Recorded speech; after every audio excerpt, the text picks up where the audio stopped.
अब यहाँ पे कहते हैं साइम को फर्स्ट ओवर देना कैसा है, क्योंकि वो विकेट ट्रैक कर सकता है। सवाल पूछें प्लीज यूसुफ और शाहिद भाई से। देखिए अभी तक मतलब वो ओपन बॉलिंग ओपन साइम से करवाई जाए, वो अभी तक तो कर रहा है, लेकिन आज हो सकता है डिफरेंट इनकी प्लानिंग हो। हाँ। लाजमी नहीं कि हर मैच में एक ही प्लानिंग से जा रहे हो। तो मेन तो आपका बॉलर शाहीन है। हाँ। अगर वो मेरी प्लानिंग में जाएगा तो फिर तो रेस्ट करेगा। जी फिर तो रहेगा। वो रह गया आपका वैसे। वो बात रह गई आप। चले कर देते हैं, बिल्कुल देखिए अब ये सुननी पड़ेगी आप थोड़ी। ठीक है देखिए आउट ऑफ द वर्ल्ड, ऐसे आउट ऑफ द वर्ल्ड। देखिए जो आउट ऑफ द वर्ल्ड चलते हैं वही चैंपियन बनते जी। लाला ने कितने मैच जितवाए, आउट ऑफ द वर्ल्ड है। फाइनल में 2 छक्के मारे लाला ने इंडिया के खिलाफ, आउट ऑफ द वर्ल्ड छक्के थे। अश्विन कोई किसी की समझ में आ सकते छक्के वो, लेकिन मारे नहीं।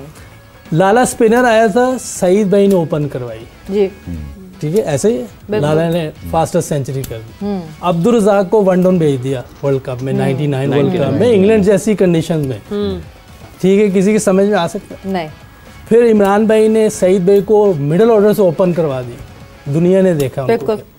फिर मैंने यही आप देखें, अब बाबर आजम के बारे में 1.5-2 साल पहले से मैं कह रहा हूँ, जब मैं बोर्ड में था, सिलेक्टर भी था, क्योंकि वो सिलेक्टर 4 होते थे, एक चीफ सिलेक्टर तो होता नहीं था, तो मैं उन्हें कहता था भाई इसको रेस्ट दे दें। तो वो कहते ये आपने क्या बात कर दी यूसुफ, सिलेक्टर्स भी कोचेस भी। अच्छा मैं उन्हें कहता था इसकी टेक्निक में इशू है, इसको अकेडमी भेजे, मैं भी काम करूँगा, ठीक हो जाएगा, फिर आ जाएगा। ये कैसे हो सकता है? आज उन्हीं लोगों की वजह से वो बाहर बैठा हुआ है। बिल्कुल। हमारी प्रॉब्लम ये है कि जब कोई बड़ा बात कोई करता है ना, बड़ा प्लेयर, वो यहाँ समझ नहीं आती आम लोगों को। आम लोगों को समझाना बहुत मुश्किल है। जैसे मैंने लाइन लगा दी, तो जिनको क्रिकेट की समझ नहीं वो बोलते हैं कि यार ये क्या कर दिया। बाहर ऐसे नहीं होता, बाहर उस बात को समझते हैं यार ये बड़ा प्लेयर कोई कर रहा है तो इसको देखो, इसमें ज़रूर फ़ायदा हो।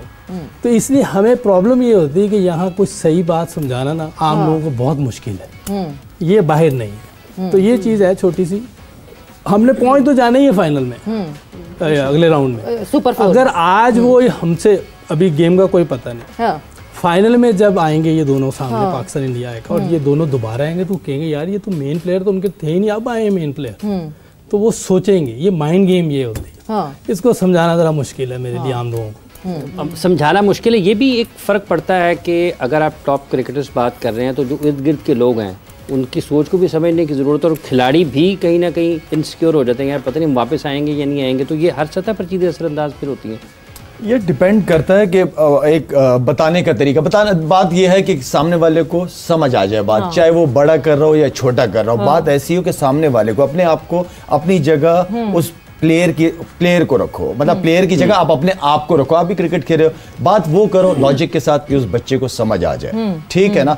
बाकी उस बच्चे के ऊपर है कि उस बात पे अगर यूसुफ किसी को बताता है कुछ चीज, उस बच्चे पे भी डिपेंड करता है कि वो जाके काम तो करेगा ना, काम तो उसी ने करना है। यूसुफ का काम तो सिर्फ समझाना है, लेकिन काम उस प्लेयर ने करना है। तो बात इसमें मेरे ख्याल में सीधी सिंपल सी है, कोई भी हो, चाहे बड़ा प्लेयर हो चाहे छोटा प्लेयर हो, बात समझाना वो भी इम्पोर्टेंट है। और उस बात पे उस लड़के की जिम्मेदारी की उसने उस बात को कैसा लिया और जाके मेहनत कर रहा है, प्रैक्टिस कर रहा है। कोचेस तो प्लान बना लेंगे सारे, लेकिन करना तो प्लेयर्स ने ना ग्राउंड नहीं। और समझाना किसी को एक बहुत बड़ा आर्ट होता है कि आप कैसे कम्युनिकेट कर रहे हैं और कैसे जैसे हम उस दिन ही बात कर रहे थे कि क्या अब्दुल रज़ाक जिस तरह छक्का मारते थे, क्या वो किसी को वो समझा सकते हैं कि कैसे मारना था, because it comes naturally to him. शायद बेहतर बता सकते हैं उनके रिफ्लेक्स की बात तो मेरे ऊपर कल का है, पर जब है मैं हम दोनों इकट्ठे बहुत रहे हैं, ये एक दूसरे को समझ सकते हैं। आप क्यों, आप रज़ाक की बात में बैकफुट पे क्यों आ जाते हैं? मैं कब बैकफुट पे, जो बेहतर आप डरते हैं कि रज़ाक नाराज ना हो जाए। कोचिंग में पैनल पे दे रज़ाक मेरे साथ नहीं, कोचिंग में पैनल में सिलेक्शन में था, क्रिकेट की बात नहीं कर रहा। रज़ाक का सिंपल है, रज़ाक जैसे छक्के मैंने किसी को नहीं देखे मारते हुए, ना वहाँ टेक्निक थी ना कुछ थी, वो रज़ाक का अपना गेम था। उसकी टेक्निक बहुत अच्छी थी, उसका बैट बहुत सीधा आता था, सामने आता था, मतलब। लेकिन काका जितनी टांगे खोल के वो मारता था, जिस तरह वो हर कोई नहीं कर सकता था। वो कोई और करेगा तो वो पकड़ में आ जाएगा, सामने जो सामने हिटिंग थी वो बेस्ट थी। देखिए वो सामने हिटिंग बहुत अच्छी कर लेता, इसीलिए उसको एज था।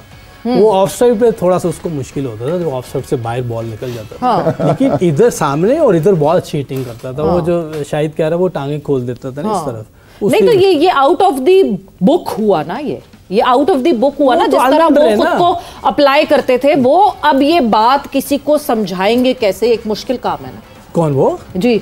आपने सुनी होगी, मेरे तो उससे सामने कोचिंग नहीं की मेरे सामने। नहीं, मैं आपसे पूछ रही हूँ, ये इतना सेफ ना खेले यूसुफ, ये इतना सेफ, मुझे क्या पता। और मेरी कसम से दिल से ख्वाहिश है जब रज़ाक समझा रहा हूँ ना उनको, मैं साथ खड़ा हूँ। क्यों? अच्छा, क्यों? ताकि मैं भी सीखूं ताकि मैं सीखूं रज़ाक से और मैं आगे प्लेयर से बात करूं। हम वुमेन के उसमें आए थे, कोच आए थे सर अब्दुल रज़ाक आए थे, लेकिन फैसलाबाद में उनके साथ, हाँ जी, बट मेरी उनके साथ कोई सेशन हो नहीं सका था, वो फिर उनको जाना पड़ा था। कोई 10 लड़कियों का था, वो सिलेक्ट करके ले गए थे। फिर मुझे एनसीए में मिले थे तो उन्होंने मुझे कहा कि तुम कहाँ थी? मैंने कहा मैं वहीं थी दूसरे साथ वाले नेट पे, मैं देख जरूर रही थी आपको।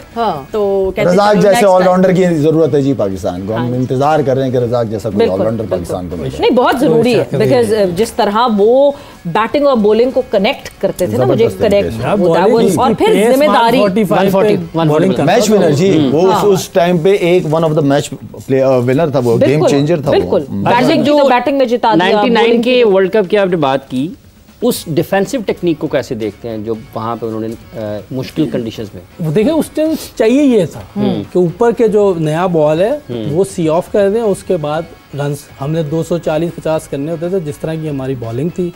हम मैच उन विकेटों पे 240-50 स्कोर बहुत ज़्यादा, क्योंकि पहला मैच ही आप देखें वेस्ट इंडीज के खिलाफ हमने 230 किया था, पता नहीं हम मैच जीत गए थे आराम से। और फिर हमने 260 या 70 ऑस्ट्रेलिया के खिलाफ किया था, उनसे भी 10-12 रन से, मैं हालांकि बड़ी टीम है वो। इवन हमने साउथ अफ्रीका को भी पकड़ लिया था, वो क्लूजनर कर गया। हाँ, क्लूजर कर गया, कोई आई ड्रॉप हो गया, कुछ हो गया, जो भी हो गया, लेकिन हम मैं उनको भी ले गए थे। तो उन दिनों में जो स्कोर है वो इतना ही होता था और विकटें मुश्किल होती थी।